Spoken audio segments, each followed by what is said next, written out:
Okay, good morning, you beautiful New Zealanders, not Aotearoa. This morning I'm going to talk about a video or an interview that was done between Scotty Morrison, who you can see on the screen there, and Tama Potaka, who's the Minister of Maori Development, Minister of Maori Affairs, Conservation Minister, and a whole lot of other things. And we need to talk about this video because there's some pretty alarming things that are said in this interview about Potaka and the national government and where we're going with treaty settlements, the Treaty of Waitangi, and where we're headed in New Zealand. So let's just watch a bit of this and see how it unfolds. I te Arawhiti, Māori Crown Relations Minister, how do you see the current state of Māori Crown relationships? Well, first of all, there are two ministers involved with Te Arawhiti. Minister Goldsmith looks after the negotiations for treaty settlements, and Takutai Moana. Okay, so what you have here is you have two ministers in the national government who are kind of in charge of everything to do with Maori, and one is Goldsmith, who we need to talk about, and the other one is Tama Potaka, who you're looking at on the screen here.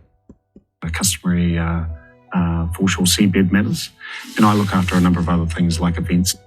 So what we're getting from this is that Mr. Goldsmith is the guy who is the minister who is in charge of giving iwi customary title to all the beaches around New Zealand. Now, we have just produced a brochure about this. We're trying to get it into letterboxes all around the country. Most of the country does not realise that the beaches of this country are about to be handed over to iwi from mean high tide out to 12 nautical miles out to sea. That means it's highly likely that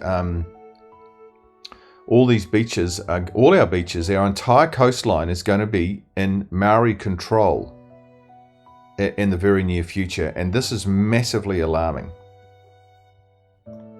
And making sure that some of the settlement obligations that are outstanding are implemented.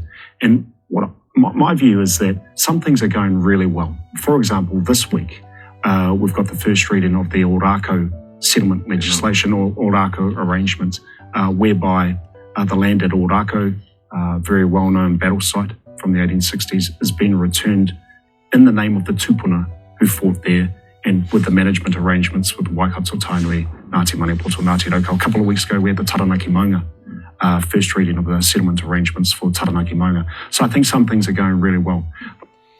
The thing about all these settlement arrangements is, and these handouts back to Maori, is that all the history needs to be thoroughly checked out. Because what happens is the Waitangi Tribunal simply makes a report, it's handed to government, government doesn't know their history, and so they're driving blind on the recommendation of the Waitangi Tribunal. Nobody's there to cross-check or fact-check what the Waitangi Tribunal reports.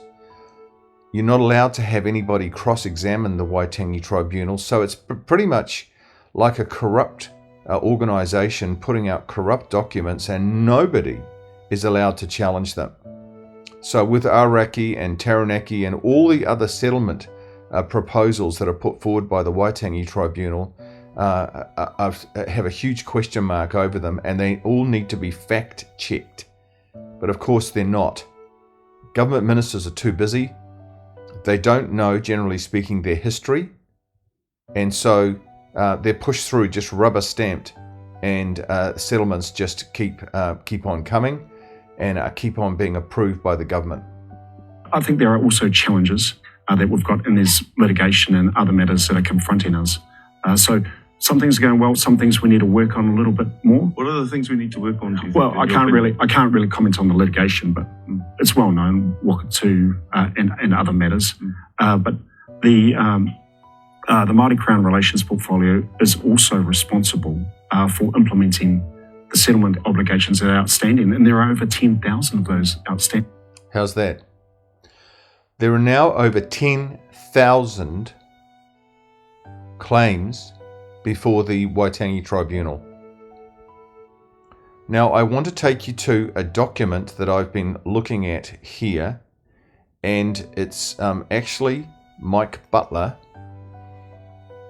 and this comes from it was cited in Twisting the Treaty, The Tribal Grab for Wealth and Power, Trust Publishing, 2014, page 175 to 176. And this is the conclusion to Mike Butler's chapter in that book. And he says this chapter provides evidence that claimants in a number of major settlements have, with the help of the Waitangi Tribunal, twisted history to justify multi-million-dollar payouts. Ignorance of our brief history, even at the highest levels of government. He's saying that most of the major settlements have been based on a twisted history, and ignorance at the highest level of government. So that means government is ignorant about our history, have enabled these claims to slide through without scrutiny or question. That's the key words, without scrutiny or question. So you have a Waitangi Tribunal which is corrupt, producing corrupt documents, and government MPs are too busy to do any fact-checking. There's also highly likely that bureaucrats inside the government who are doing the work for ministers are also left-wing and corrupt. And so you have a complete breakdown. Millions and millions of dollars are being given out to iwi and to Maori without scrutiny or question. 9 grievances listed in 1882, when Maori were complaining about grievances, ballooned to 2,034 in 2009. So we've gone from 9 grievances, say that again, in 1882 to 2,034 in 2009, after a decision by the Langi government, David Lange government, that allowed an investigation claims all the way back to 1840. Well, now we're at 10,000. 10,000 claims. And each one of these claims are for multi-million dollar payouts, plus assets, plus land. This is out of control. Mike Butler goes on to say, it is repugnant that in a democracy a handful of unelected Waitangi Tribunal members should have the exclusive authority to interpret the treaty. This is what I'm saying. The way the 1975 Treaty of Waitangi Act was set up, only that Waitangi Tribunal, only they can interpret what the treaty means.